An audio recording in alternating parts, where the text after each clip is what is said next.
Welcome, travelers, to High Fantasy. I'm Brett. I clapped and I shouldn't have clapped. You got me clapping. I need my herb pouch. Daddy's been paying for my salt. This I'm part of the poop patrol, ma'am. And I'm Emily.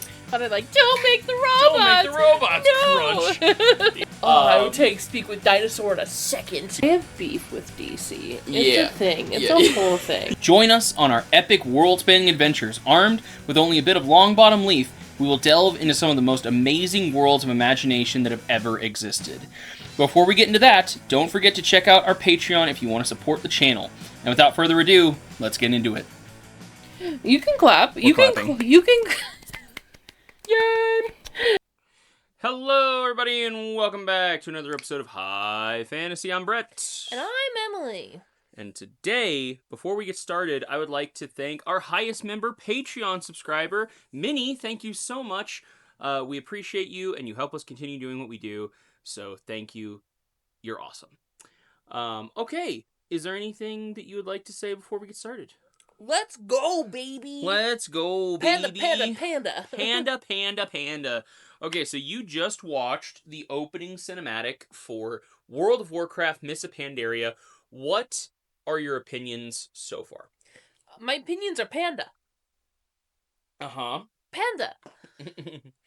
I really like pandas. Pandas are really cool, and Kung Fu is awesome. That panda just handed both of those dudes their butts. Yes, very much so.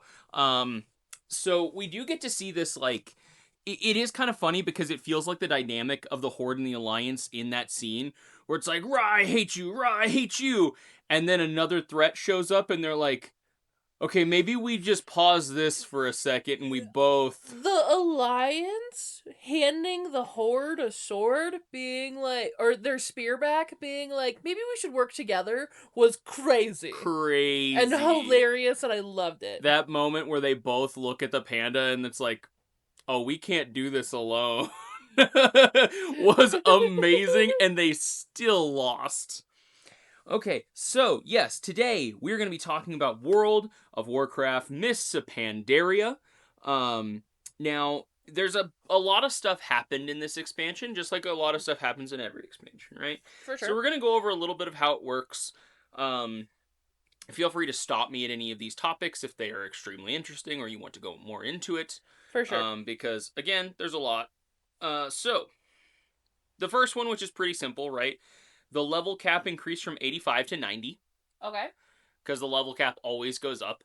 But it was such a weird thing having the 5 level instead of the 10 that we were used to. Yeah, it's like they changed it for the last editions. And maybe it's because they, like, knew they were planning a bunch of new additions to be added on. So they were like, okay, if we don't pace ourselves, they're going to be at level 180, and then we have to deal with those numbers. Right. You know? And this does actually bear a little bit of...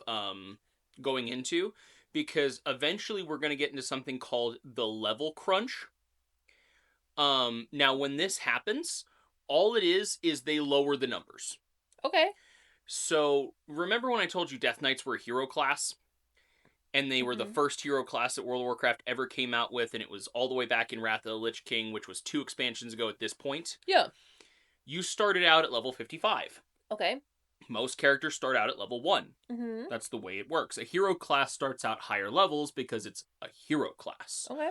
So it's like you kind of get to skip a lot of things. And there was a lot of really funny comics that people came out with because just because you were level 55 didn't mean it wasn't a new character. Yeah. So you still had to do things like, oh, right, I want him to be a miner. That's crazy. Or I want so to... you have to, like, do the beginning quest even though you're level 55? So the joke was you had this beginning class of herbalists where it's like, all right, Clad, and there's a bunch of kids, like, gathered around in, like, basically preschool. And it's like, all right, kids, welcome our newest recruit, Alucard the Death Whisperer. You know? Full-grown man shows up to preschool like, I'm here to learn my lesson. I'm here to learn how to pick herbs.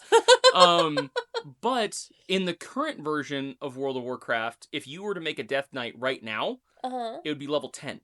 Okay.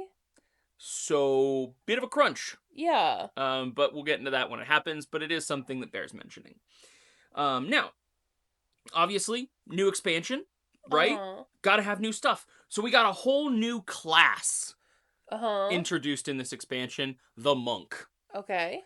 Monks were extremely fun because they were very versatile. You could be a tank with them, you could be a damage dealer, or you could be a healer. Okay. So if you were a brewmaster monk, you were Uh-huh. a tank. If you were a mistweaver monk, you were a healer.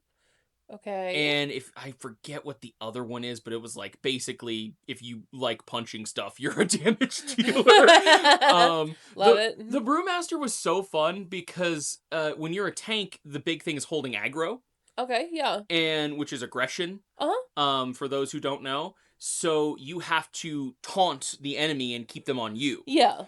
And tanks have special abilities to let them do that. One of the things with the brewmasters, you just threw a keg of beer at them. Yeah. And it caused massive amounts of aggro. And then you could do a fire breathing technique and set them on fire. It was wild. Monks were bullshit for the longest time because obviously new class, they haven't balanced it. That's incredible. Yeah. Wow. Super fun. Is beer that strong of alcohol content, or does it matter when there's that much of it? When you're a brewmaster monk, apparently it's some high alcohol content. It's really strong beer. Right? A really strong beer. These pandas, they enjoy the finer things in life. They don't mess around. Now, obviously, like we just saw, for the very first time, players in World of Warcraft are able to play as Pandarians. Which, brand new race. Yeah. All new racial abilities and stuff. They had better cooking skills than anyone. So they could, like, get higher in cooking than any other race could. They had a racial ability called Bouncy. Okay. Which made them take, I think, 50% less fall damage. Okay. Which was hilarious because fall damage has killed so many players in the past. That's hilarious. And you have this... Fall damage in video games is the funniest thing to me because it makes so much sense.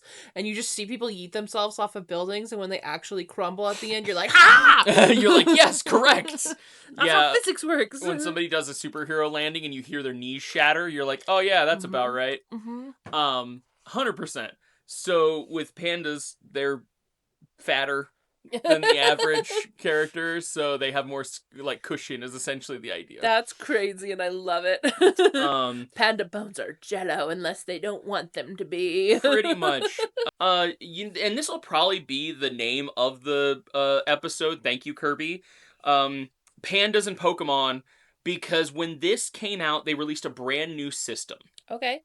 Battle Pets. Uh-huh. Now, for the longest time since the inception of World of Warcraft, the very first vanilla, you could get things called non-combat pets is what they were called. And this will change now to battle pets, but it didn't happen until this expansion. Now, all these non-combat pets were just little buddies that would follow you around. They did nothing. There was no stat benefit to having them. All it was you had a little dude that followed your character around. Sometimes it was like a rabbit or like a little bear cub. Like they were always cute little chibi things, right? For the Argent tournament back in Wrath of the Lich King, you could get something called an Argent Squire, which was literally just this little like teenage guy that followed you around with a banner that was your banner because he was like your squire. And I'm like, that's really fun. That's super cool. They decided not to have him as a battle pet for obvious reasons.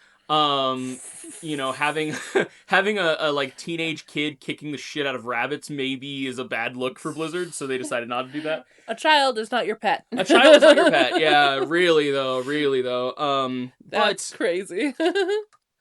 They decided to give all of the non-combat pets stats. Okay. And you could fight them. Okay. With your battle pets. That's so fun. And you could tame new ones. And it was Pokemon.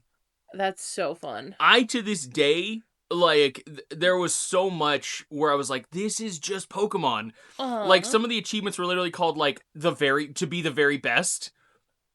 And I'm like, oh, like, no one ever was?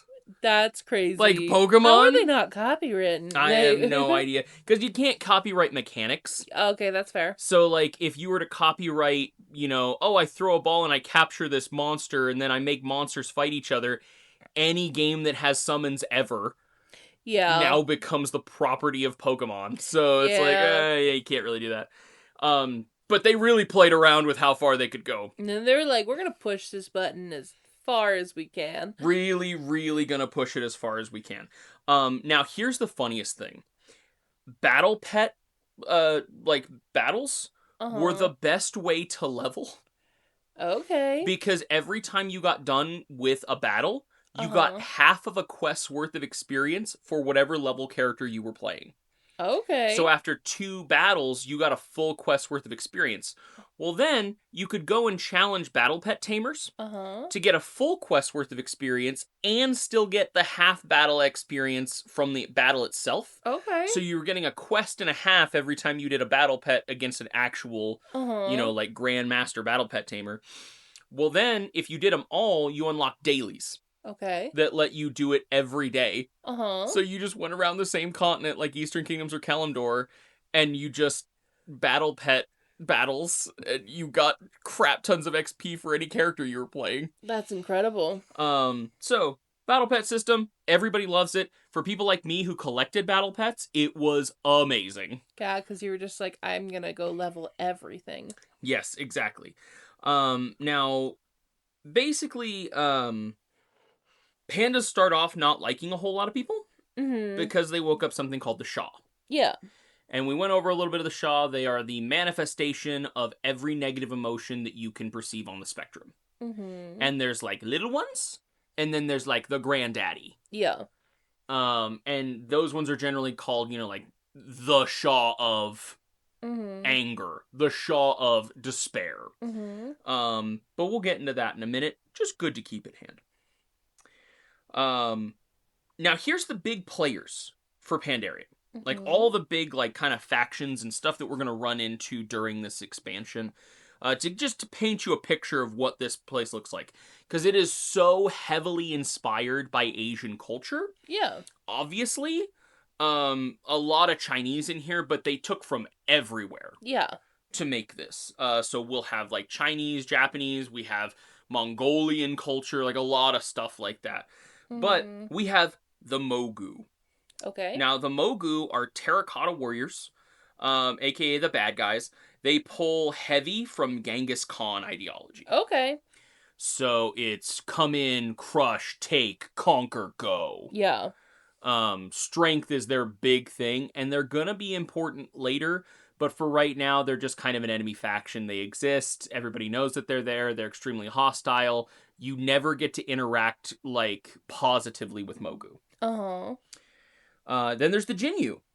Wise fishermen. They end up joining the Alliance faction. Okay. And they are specific to Alliance. So if you want to team up with this faction, you have to be an Alliance player. Interesting. Okay. But the Horde get the Hosen, which are mischievous monkeys. Basically, they are literal, like... Have you ever heard of the story of, like... Sun Wukong? It sounds familiar. Like the monkey god with the big extendable staff? Yes. It's that. Like, they're monkeys, but they're intelligent. That's incredible. And it's really funny to have these moments because they love playing pranks on people. Oh, that's incredible. And so they call people ookers and dukers. I want to be that race. Can I play that one? Nope. We have never been able to play Hosen or Jinyu. There were a lot of people who asked for it, by the way. Just like way back in Wrath of the Lich King, we had so many people that wanted to play as Tuskar, which are walrus people. That's so cool. And we never got it. They were you like... already have the, like, NPCs programmed in there. Just make it a playable race. Just make it a playable race. Easy. That should be easy, right? I know so much about game development. Yeah, it's You easy. how many copies of this one did they sell? You could do it. I'm looking at you, Blizzard. Well, we're gonna get into that a little bit later, but not as many as you think. Oh, okay. Now, there's also the Vermin, which is like a rat and a rabbit had a baby. That's fun. And they are always fighting the Tillers. Okay. Speaking of which, the Tillers, group of farmers. Now, the Tillers are it's all Pandarians. Right? But you can actually own your own farm in this. For the very first time, we have the player housing in World of Warcraft you're going to get, which is your own personal farm. Okay. It is instanced to your character. So you can go in there. Nobody else can go into your farm unless you invite them. You can unlock more plots. It's very Farmville. That's incredible. They said we're really gonna dig down on this niche.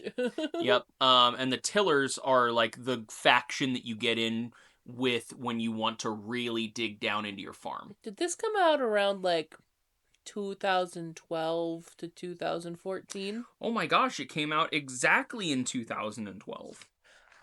That's right around when I remember playing Farmville on Facebook a lot, so that makes a lot of sense. Which was 14 years ago. Crazy. Yeah, this came out exactly in 2012. So we have the tillers. You know, they're, again, just farmers. They also, in Pandaria, for the first time, we are introduced to different schools of cooking. Oh! This is the cooking one. Okay, very fun. So there are different disciplines that your character can master. So there's the way of the wok. Way of the steamer. Way of the grill. Like, all these other ways. And you can unlock different recipes and stuff depending on which ones you master, and you can master them all. That's absolutely incredible, and I would have every single recipe in the entire game. I'm a completionist, and I like food. I would have every recipe in the whole game. So we got to see, like, I think this might have been the first time they introduced feasts, but I could be wrong. Okay. Where you get to put down a big table, and anybody in your party gets to eat food from the feast table. Okay. And they get big stat benefits. There's the lore walkers, which are Pandarian historians. They give you stuff if you find them artifacts. So the guy we saw in the beginning cinematic, that was Lore Walker Cho. Okay. And he's the main guy. He's the dude. For the lore walkers. And he was a hero unit back in one of the Warcraft games. For a secret campaign that you could do if you did the right stuff and unlock some stuff. Okay. That's why a bunch of people were like, oh my gosh, we get to play as the pandas?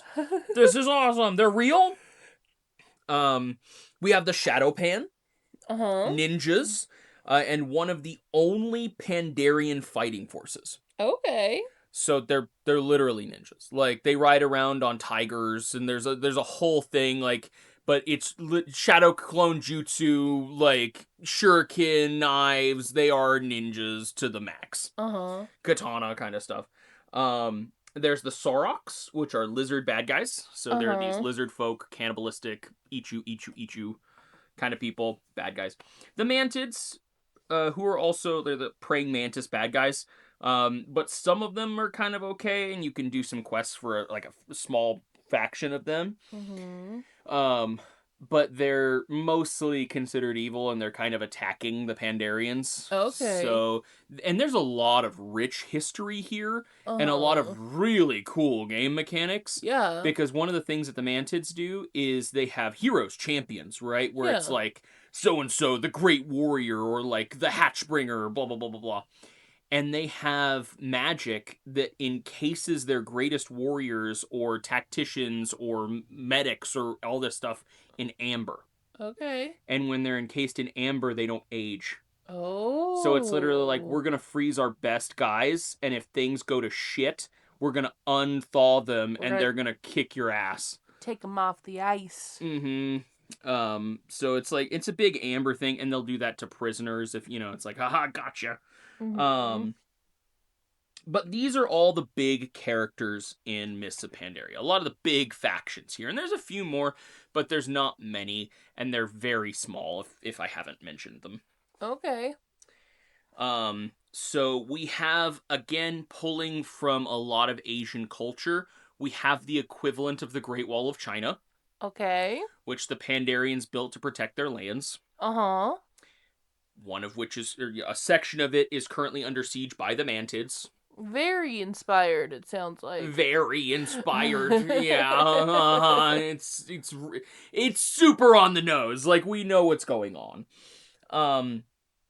Now, at this point in this expansion, they have already told us, Blizzard has already told us, Garrosh is going to get more unhinged as this expansion goes on. And we're going to, eventually, he's going to be the main bad guy. We know this Yeah. from the get-go. Okay. He was already problematic. Now he's the bad guy. Now he's guaranteed the bad guy. Like, anybody who is a Garrosh apologist, this is where they lose any traction, right? They of lose like, any hope. any hope. And we're gonna get into some crazy things that happen, and I wasn't a Horde player a lot here, so I don't know the full story, but I can tell you some big events that happened that I am privy to. Okay. So he's gonna really kind of come in swinging in this expansion. He is the aggressor super hard here, where he finds out, he's like, oh, a whole island of resources? Oh, how interesting and neat. Oh. And so he comes in real hard with the I'ma take it.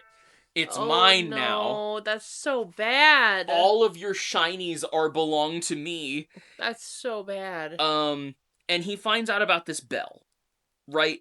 And this bell is pretty important. It's an artifact of the Pandarian people.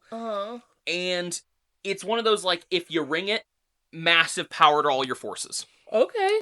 I forget exactly what it's called. This is the bell that is going to be the big plot point for the very beginning of this expansion. Okay. So he's after the artifacts, right? He's like, I found out that the Mogushan have vaults here that are full of ancient relics and powerful items, and we're talking, they really dug deep into the, oh, look at this ancient spear from the warrior, blah, blah, blah, blah, blah, and it can summon the four winds and do all this stuff, so they were like, this is so cool, and they dug deep into it. But the bell is what he's after right now. We find out about that, the Alliance, and we're like, oh, that'd be real bad if he gets a hold of that. That would be not good for us. So the Prince of Stormwind, Anduin, ends up with a group of royal infiltrators called SI-7. Okay. Which is a pretty obvious play on, again, like 007. They're the spies and infiltrators of the Alliance. Okay. So they're the rogues. They're the ones that are supposed to be gathering intelligence and running covert ops and doing assassinations. You know, like things. super casual. He teams up with them. We put a stop to Garrosh getting the bell, but this is the time when Anduin gets kicked off the Great Wall of China. Okay. It's during this little arc here that he's basically like, we need to stop this. You can't do this. We can vie for peace. It doesn't have to be this way. And Garrosh is just like, man, you are such a bitch. And he kicks him off the Great Wall of China. That's crazy. He's like, I don't like all your peace talks, child. Okay. And he kicks him off the Great Wall of China. So we have this big moment where, like, the Shadow Pan come, they save Anduin, barely, and the Mistweavers are kind of, like, keeping him alive, but he's recovering. But at this point, Anduin's father, Varian, is pretty pissed. He's like, he's nope, like, you son of a bitch. Like, you kicked my boy off the Great Wall of China. Yeah. Time to go kick some horde ass. Yeah, pretty much. So he starts getting, Garrosh, he starts getting even more reckless after this loss. Sending his people into pretty bad situations at the slightest chance for an advantage. Yeah, he's not thinking with his logic brain. He's thinking with his, oh no, brain. Yep, like, oh, this is really bad for us, and we have to get a win, which means the more we try for a win, the more likely we are to get one. Now, because of all of the decisions that Garrosh is making right now, and we won't have time to go into every little bit of them, but because of the decisions that he's making in this expansion, there is so much infighting happening with the Horde. Yeah. Because he is sending his men to die recklessly, he's not being strategic or smart about things, he's being the warmongering war chief, and pretty much none of his lieutenants are here for it. They're like, you're an idiot. So, like, the Darkspear trolls, the Tauren, the undead, all of these people are like, really starting to question everything that Garrosh is doing at this point. Yeah. And they're like, we don't agree with what you're doing. We think that you're being stupid. You're not listening to any of your advisors. And we're also starting to see something really worrying. And that is, he is kind of slowly but surely getting rid of anyone in the circle of power that's not an orc. Okay. So he's listening to his orcish advisors. He's listening to, like, he's creating a whole new war council, essentially. And anybody else, like the leader of the Tauren, the leader of the Darkspear Trolls, like all these other people who are like big faction leaders of the Horde, he's just like, you're here for my front lines. You don't get a say. And a couple people take exception to this. The biggest one being Cairn Bloodhoof, Okay. leader of the Tauren, from Thunder Bluff. Oh, that's a cool name. That is their capital city of Thunder Bluff. That's a really cool name. That's freaking dope. I just gotta put it out there. I'm a big fan of cow people, and that's dope. Now, the Tauren are the most peace-loving, gentle giants that you're gonna find. This is why I love the cow people. They're all about nature, and they pull very heavily from Native American culture. So, like, we're talking full feathered headdresses, Okay. like teepees, all that fun stuff. Their totems look exactly like Native American totems. Okay. So there's a lot going on here with the Tauren where they're like, we joined the Horde a long time ago, and this is not the Horde we joined. Yeah, like, it was chill when we were all, like, just chilling when we joined, and now this ain't that. Because Thrall saved them a long time ago, back in the Warcraft games, and so they joined the Horde because Thrall saved them, and they owed him a blood debt. Okay. You're not Thrall. Yeah, it's like, So, I don't want no scrub. Now, we get such a baller fight scene here, because Cairn has had enough of Garrosh's shit. I'm peace-loving, but not that peace-loving. Exactly. And Kirby kind of brought this up. The Tauren even have a moment where Anduin goes to learn with the Tauren, which is a huge thing because he's a member of the Alliance. He's the son of the king of the Alliance. And he's going to learn from Horde war chiefs. Yep. So he's learning from, and Cairn is the guy that he learns from. And he says, we can be patient and we can be gentle, but you can stand tall as well. Yeah. So there's this really big moment where it's like learning how to be a peaceful king, but to still stick it to somebody if they're giving you shit is important. And up to this point, Anduin had gone so far in the opposite direction from his father, because the problem with Varian is he was a good king. But, and he admits this a lot, he was extremely prejudiced. Like, he couldn't see the Horde as anything but warmongering savages for the longest time, because that's what his father saw them as. Okay. And so when Varian took over from his father to be King of Stormwind, there was a lot of like generational prejudice put on there. Yeah, I remember that. Yeah. And he was like, I don't want to teach this to my kid. Exactly. Even though I still don't like them. But Varian couldn't really relate with Anduin, because Anduin was a priest. Varian was a warrior. Yeah. And so Anduin was like, we can have peace and we can have this stuff. And Varian is like, yeah, we can have peace once they're dead. It's kind of the thing. So then you have Anduin is like, I can't relate to you in that way. Like, this is not right, Dad. And he's like, yeah, okay. Sure. So he kind of had those moments where it's like he tried, but they butted heads a lot. Yeah. And Anduin was the prince. He wasn't the king. He didn't get to make any actual points or, like, really have any say because he didn't have a position of power. And in Pandaria is the first time we get to see Anduin really have a standing point, where he teams up with the agents of SI7, they go and they stop Garrosh from getting the bell, and still he tries for the peaceful solution. He's like, we don't have to be fighting. Why are you doing this? Uh-huh. And then Garrosh kicks him off the wall of China. Yep. And then, full circle, people. Yes. So, at this point, Cairn has had enough of Garrosh's shit. Uh-huh. And he challenges him to Mat Gra, which is single, one-on-one, honorable combat. Okay. Winner take the horde.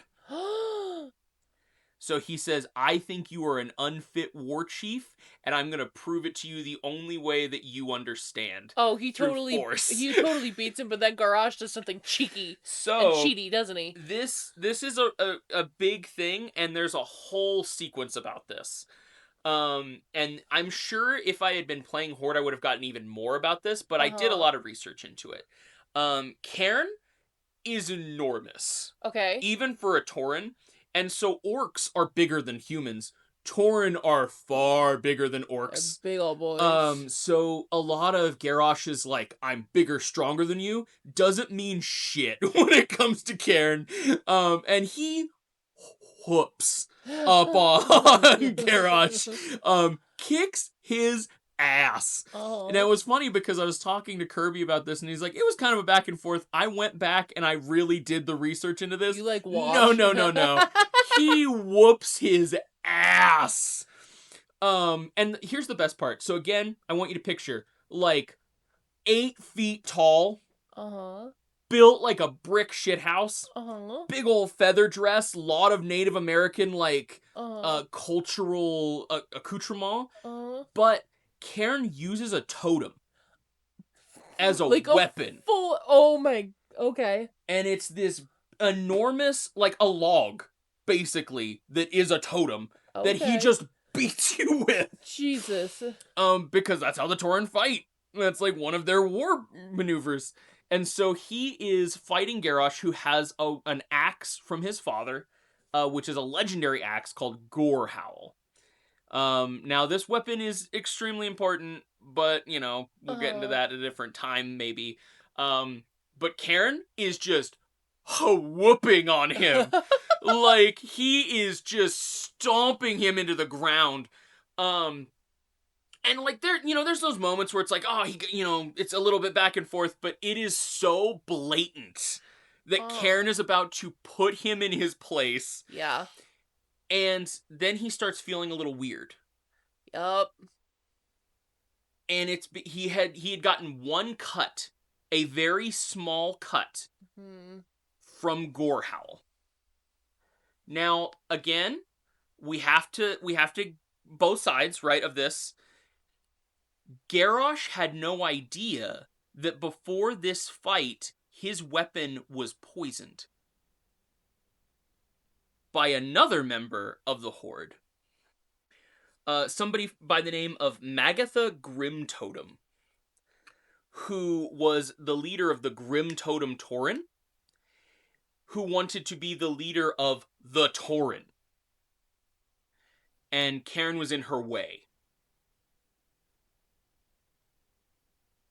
So, she ends up poisoning Gore Howl. And Garrosh wins. That's frustrating. The Mat Gra. It's extremely, extremely frustrating because I can't even imagine it from a Horde player's perspective, because as an Alliance player, I was upset. Like, because it could have been so cool with Cairn, but no. Also, Cairn, one of Thrall's oldest friends. This sucks. Sucks ass. This sucks. Real rough, huh? This sucks. Like, this way we can't have nice things. Yeah. So, Garrosh finds out that his blade was poisoned. And he gets really pissed at Magatha. And he's like, basically, if you ever do this again, I will never forgive you for robbing me of an honorable fight with such a great warrior. So, at this point, he still has a little integrity. A little. Because he doesn't call it back, right? He's not like, I would have lost if this hadn't happened. There's no amount of, like, self-recognition there where it's like, oh, I would have lost. No, I'm still going to count that as a win, but I'm mad at you. That's such bullshit.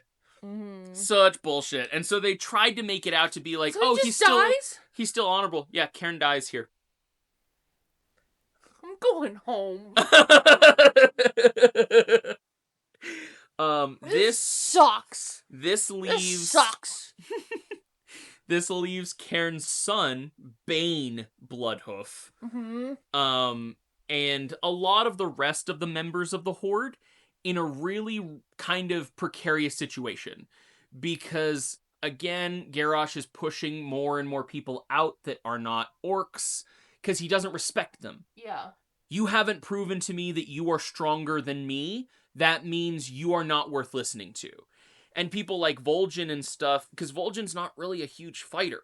Uh-huh. Like, they do voodoo, you know, and they have poisons, and the Darkspear Trolls are nothing to sneeze at. Yeah. By any means. But in a one-on-one, yeah. Vol'jin's not taking him. No. Like, There's Sylvanas... nobody else who was gonna be able to, like, battle him. To might. Duel him. Yeah, exactly. In a battle of strength, Cairn was their best option, and he would have won, which is so frustrating. It's extremely, extremely frustrating. And again, I can only imagine from the Horde player's perspective, because you were this close. You were this close to having Cairn Bloodhoof as the new war chief of the Horde. And everybody wanted it. And everyone wanted it. Everyone was so ready for it. But it didn't happen. So, at this point, a couple more events happen, but Garrosh kicks out anyone who is not an orc so that he can have his true horde. Okay. So we have Vol'jin, we have Bane, we have all the rest of the like leaders of the horde factions rallying together in the barrens and like kind of surrounding areas of Orgrimmar as they are licking their wounds after being kicked out and forcibly ejected from their capital city. And let's just say none of them are happy about this. Well, yeah, that sounds about right. So, but Garrosh is kind of a shitstick. And nobody can take him 1v1. Okay. So, might makes right in this scenario. Yeah. And they get pushed out. But the Horde are hatching a plan. They're gonna get him. Right? It's gonna happen. We just need some time. So, again, going a little bit more forward, Garrosh gives the Pandarians a middle finger. And digs up their sacred veil of eternal blossoms. He does this because they have an ancient artifact down there, something that was buried long ago and has been, like, sealed away because it is too dangerous. Is it the bell? No. Different artifact? Different artifact. So, the Veil of Eternal Blossoms is essentially the heart of Pandaria. Okay. It is, like, in the main area, and it is called the Veil of Eternal Blossoms because it is, like, Tranquility Lane down here. Like, everybody is just kind of zenning out. But it holds a very deep, dark secret. Okay. And I want to go into a full episode on these guys because they are super important to the overall arcing story of World of Warcraft. But we only see them occasionally. Okay. Do you remember when we went into, like, the overarching World of Warcraft episode and we talked about the old gods? Yes. So there was, Cthulhu, Yasharaj, like, all of these old ancient gods, who are basically Lovecraftian horror films. Yeah. And each one of them has their own, like, domain, right? Like, madness, insanity, chaos, all that bullshit. Yeah. Well, buried in the Veil of Eternal Blossoms is the heart of Yasharaj. Oh! The heart of an old... The heart of an old god. Oh. Yeah, and Garrosh is like, oh my gosh, gimme! Yeah, why wouldn't he be? He wants it so bad. He wants to eat it. And he gets it. Oh, no. Yeah. Oh, no. He gets the heart of Yasharaj. Now, at this point, again, he's kicked out the Horde leaders. They're gone. It's just his true Horde. Right? Now, after he snags the heart of Yasharaj, he grabs this to fight his war on not just the Alliance. He's going bigger than that. He's taking Azeroth. World domination. World domination. Okay. It's a little fucking like cliche, right? Okay, buddy, we're getting ambitious here. So he's like, with the power of the heart of this old god, I will rule everything. With the one true horde. Yes.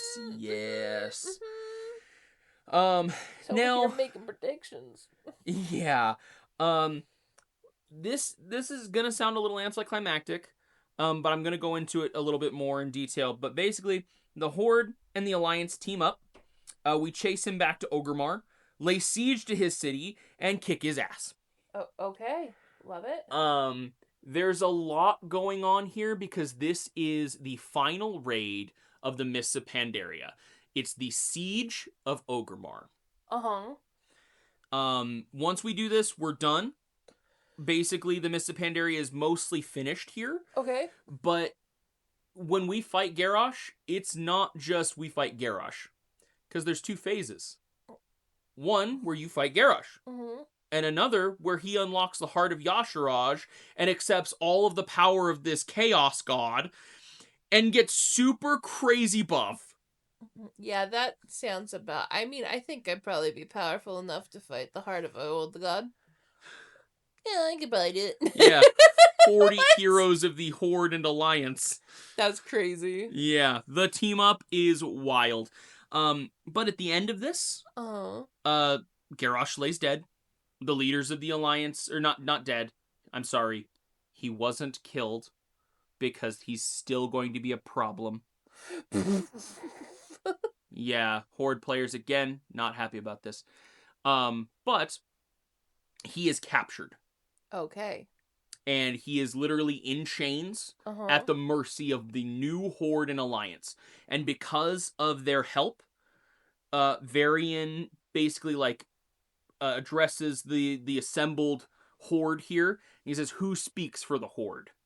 And they all elect Vol'jin, the leader of the Darkspear Trolls. And he's like, "I do." Chill guy. And he's basically like, "All right, awesome. Sweet. I see no reason why there cannot be peace now." Why not? And so they have a handshake moment. And Vol'jin's he says, like, chill. he said, "But always remember, if this ever gets out of line again, the Alliance will be there to stop you." So it is this big moment of like, toe the line, buddy, because this is real rough. It's like, I'm choosing to be peaceful, but my patience swears thin. It does.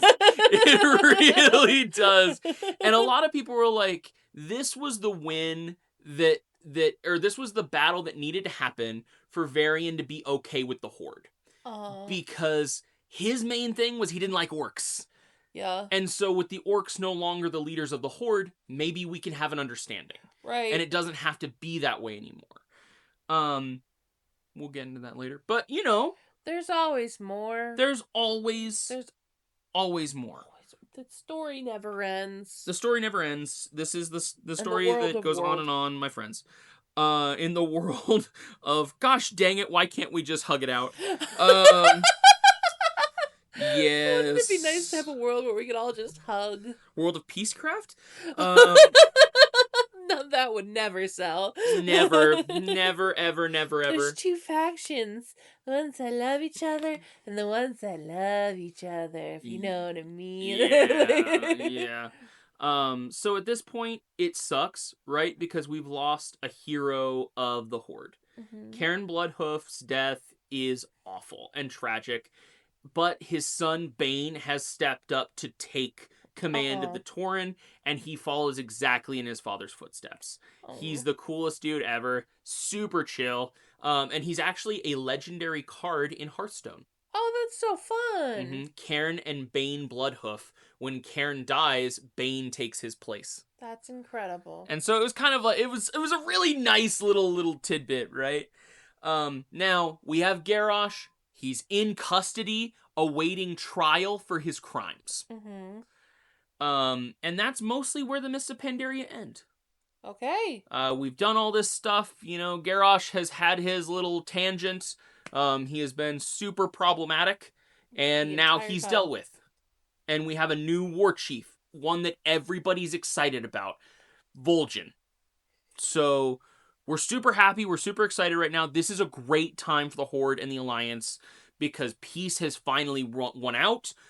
Vol'jin's not going to make any stupid decisions right now. He's a pretty peace-loving dude. He would much rather everybody get along because that's what's best for everyone. Yeah. Not just what's best for the Horde. So it's kind of great, and it works out really well. And then it ends there, right? Yeah, and then that's the last World of Warcraft expansion that's ever come out. It ends there, and everybody's happy for forever. Right? Yeah, definitely. So, I already told you that Miss Pandaria came out in 2012. Mm-hmm. So 14 years ago. Yeah. Right? How many copies do you think it sold?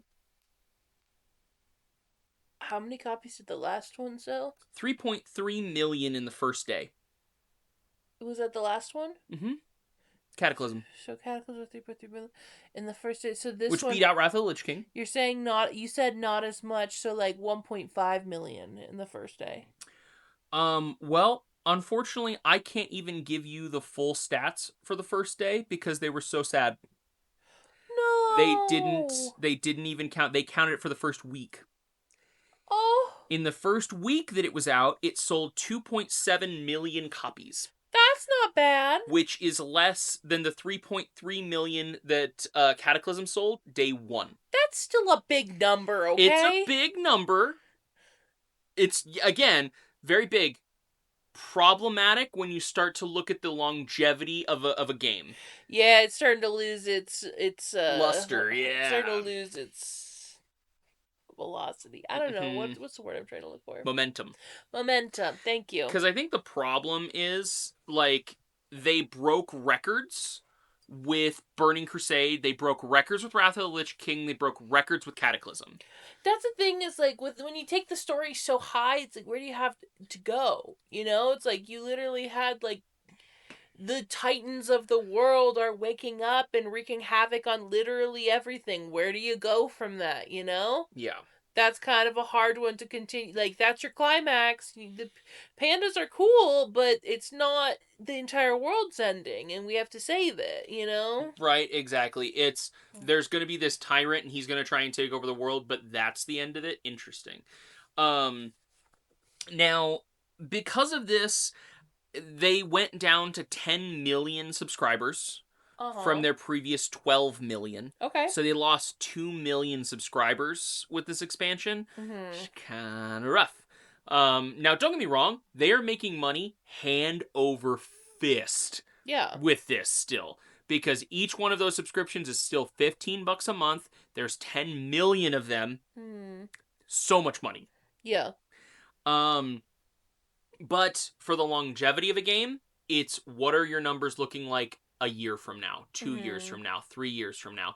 Is it even smart to make another expansion? Yeah. Obviously they did. Yeah. But they've made several more, so they were like, it's enough. Like, it's still out to this day. 2 million is still a lot, So I think if it gets to a point where it's like, yeah, it's not as much as it was, but that's still extremely successful. Like, right. If you stop at like what your most was, then there's still like they would have missed out on 2 million, new expansion like copies, people who are buying that expansion, Exactly. So it's still extremely successful. That's the question, is where's that number? Where is it like, okay, well, there was only like 1 million people, there's only 100,000 people, like what's low enough that you're like, we're just gonna stop trying, Right, which I think, in my opinion, it's, if I were to be the guy doing it, it's like you have to look at how much money you spent in the creation of the expansion, paying artists, animators, voice actors, all that fun stuff. Once you get a final total of that number, and then you're like, okay, we need to sell XYZ to make back the money that we made. Even if all you're doing is keeping your current subscription base going and you made nothing off the expansion, you're making money hand over fist Yeah. every month with the expansion. You know, like, that's so much cash. But maybe that's just me. Maybe I'm not greedy enough to live in a corporate world. I don't know. But, like, I'm just saying to myself, like, if all you do is break even on the expansions and you keep your regular subscription base going because you made new content, that's so much money that they're making. Holy shit. Oh my Now, God. we would get one final thing before we say goodbye to the Mists of Pandaria. Okay. Is it an assassination? No. Oh, thank goodness. No. I can wait until next expansion to have my heart crushed. Yeah, you can. You can. So we're going to get into this last little thing, and then we're going to talk a little bit about the next expansion and what it means. Okay. So we got a new raid. Oh! After we did all this, after, we put Garrosh behind bars, remember the Mogu? Yeah. So they were led by this really cool guy, and he was called, the Thunder King. Okay. And he was, like, their big bad, right? Like, the biggest, baddest dude that the Mogu had to offer. Uh-huh. And he kind of... He's a giant dick. Just enormous dick. We hate this guy. Well, he's back. And it turns out they didn't actually kill him. And he's just been chilling in his Isle of Thunder. Okay. Which is an island next to Pandaria. Mm-hmm. Where he's just been having a great time taming enormous dinosaurs. And, getting ready to start his next conquest of world domination. Okay, cool. Yeah. So we gotta stomp that out real quick. No dinosaurs for you. Yeah, no dinosaurs for you. So this new raid would have multiple new mount drops that you could do. And they did a lot of fun little events for Mists of Pandaria. I remember one of the things was the Zandalari Trolls. Uh-huh. They had scouts, and then they had war leaders. And so if you found a scout, which they're just like kind of slinking around, and if you killed them, they were rare spawn. Uh-huh. And they would drop bags of goods. So they would drop like herb bags or like mining pouches or et cetera, et cetera. You open it up and it's just full of resources from that, like, from Pandaria. Uh-huh. But a neat thing they could drop were emblems. And these, to this day, sell well in World of Warcraft because if you use one of these emblems on your character, instant reputation gain.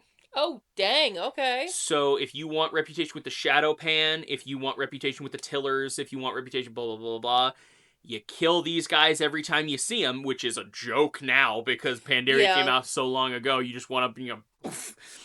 And you can sell them in the auction house. Okay. The reason people want these is because once you get to a certain level of reputation gain with these factions, you can get mounts. Okay. Remember I told you Shadowpan ride around on tigers? You can get a tiger? Yeah, you want a Shadowpan tiger? You can get a Shadowpan tiger. That's so fun. But you got to get your rep up, and nobody likes grinding the rep. No. So if they can just be like, all right, I'll just blow 100,000 gold, I guess, get max reputation, and then be able to buy them out that I want, there you go. Uh-huh. But if you kill the war leader, they could drop 2 mounts. Okay. They could drop a Triceratops and a pterodactyl. Oh! So you could ride around on this Aztec pterodactyl, or you could ride around on an Aztec trihorn. Do you have both of them? I have the 3-horn. I don't have the pterodactyl because it's a lower chance. And everybody farms that thing. Oh yeah, 1000%. Because who doesn't want to ride around on a pterodactyl? Mm-hmm. There's like 5 of them that spawn, but I think they're on like they're on a certain timer. And so a lot of people who play WoW get mods that tell them like, okay, this guy died at this time, so you have an hour and a half until he respawns, and then they just keep an eye on their little clock up in the side because they got the mod for it. So it's like, you asshole. Anyway, unlike the real players who just do it the way you're supposed to do it. But anyway, if you want to cheat, that's fine. You're allowed to. You're allowed to. I guess it's not actually cheating. It is. But anyway. So this is the last little thing that we're going to get for Mists of Pandaria is the Isle of Thunder. Where if you played a hunter like I did, you get real excited because you can tame dinos. That's so fun. It's pretty cool. But just like always, let's talk a little bit about the next expansion. Tell me about it. So, we are going to follow up immediately after the end of this expansion of Miss Pandaria. We are putting Garrosh Hellscream on trial for his crimes. Things that he did. But to do that, we need to go to the Bronze Dragonflight. Okay. He is taken by members, like heroes of the Horde and the Alliance, to the Caverns of Time to stand trial for his atrocities. But not just the ones he committed, the ones that he would have committed if he was not stopped. Whoa. We get to see the future, what would have happened if Garrosh Hellscream had won. Whoa. What atrocities would he have committed if he was given the opportunity? I feel like that's a bad idea to show the dude who's going there on trial. I could be wrong, but maybe that just feels like inspiration almost. Oh, no. That one, because, like, obviously, he was gonna commit terrible atrocities. Yeah, we all know that. But that's not why it's bad. But you're hitting on the right nerve. Somebody sees it and they're like, ooh. Well, he's got a little friend in the Bronze Dragonflight. Oh, yep. And they managed to basically get him away in a time portal. And they take him back in time. Cool. That's the best place to take Big Bad Evil Dude. Now, Garrosh, where do you think Garrosh Hellscream wants to go? If he could go anywhere in time, where do you think he would want to show up? Knowing everything you know about him. Knowing everything I know about him, it's probably when the orcs first come through the portal. To, like, take Thrall's place from the beginning, maybe? That is very clever, and you're close. You're so close. It's almost painful.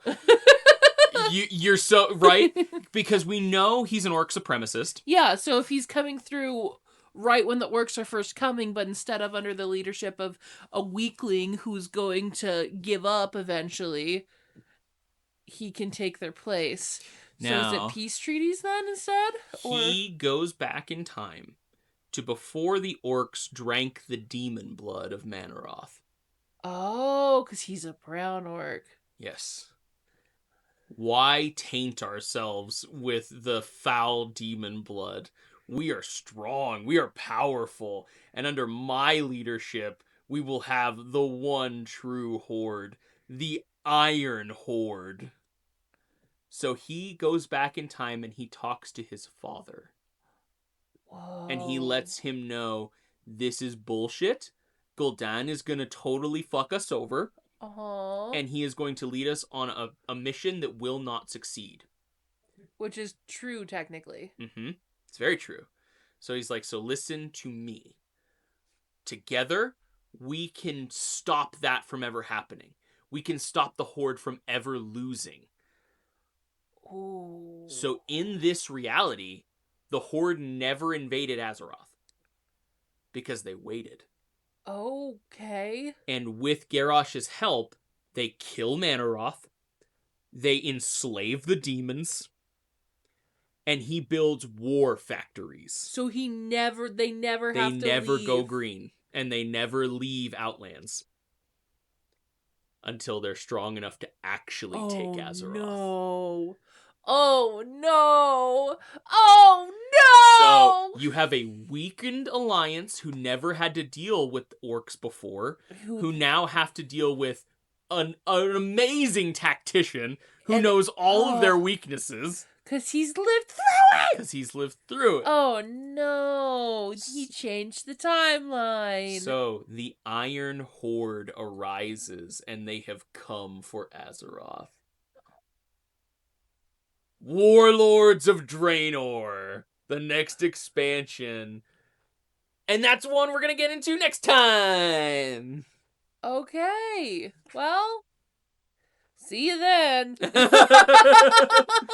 This is depressing. Everything bad is happening. Yes. So yeah, when I said he was gonna be the main bad guy of 2 expansions, He's the main bad guy he is. of 2 expansions. It's real rough. But yeah, so that's Pandaria. What are your thoughts? Panda. What did you like the most? Panda.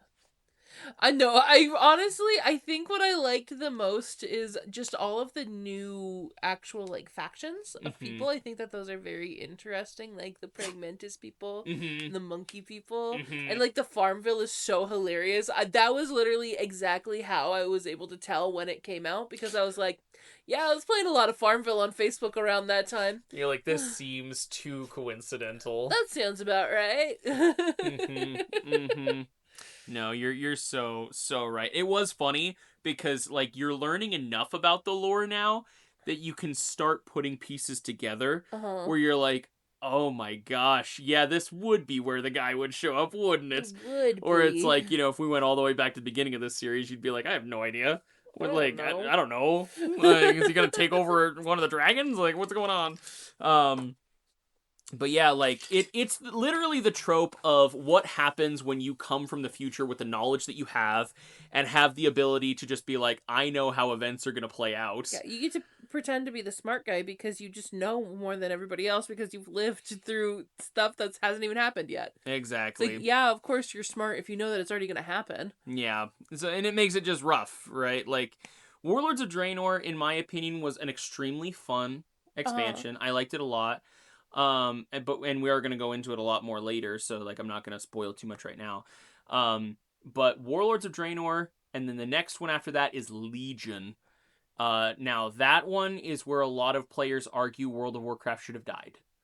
Okay. So we'll get into that, and then we'll get into all of the other shit that happens after that, obviously. I love it.